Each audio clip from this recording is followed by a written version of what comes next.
কি করতে আসছিল? কথা তো চুক্তি সম্পূর্ণ। মাই লর্ড, এই দেশের সবাই জানে যে মিস শায়লা আমার মক্কেলের সুগার মাম্মি। আর আমার মক্কেল মমিনুর রিসেন্টলি ঢাকায় একটা সেলুন দিয়েছে যার নাম হচ্ছে মায়ের দোয়া হেয়ার কাট। আর এটার উদ্বোধনের আগে আমার মক্কেল চেয়েছিল তার সুগার মাম্মি মানে মিস শায়লার পায়ের ধুলো নিয়ে তার ব্যবসার যাত্রা শুরু করবে। তাই ওই দিন রাত্রে আমার মক্কেল মিস শায়লার বাসায় গিয়েছিল। That's all my lord. Order order order. পর্যাপ্ত সাক্ষ্য প্রমাণের ভিত্তিতে এই কোর্ট প্রিন্স মমিনুলকে অসম্মানের সাথে খালাস করলো এবং অপর পাশের বাদী মিস শায়লাকে শিশু নির্যাতন মামলায় যাবজ্জীবন কারাদণ্ডে দণ্ডিত করা হলো। Thank you your honour. Object. বাত পাত না আবার কত গন্ধ হয়ে শুটকিতে প্যানগুলো স্যাপ দিয়ে দিব তোর ফুটকিতে। একদম চুপ। তাকে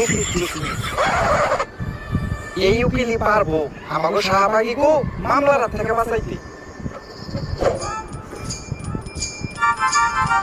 স্যার সেই কেস লড়ছেন স্যার, আমি আপনার বিগ ফ্যান।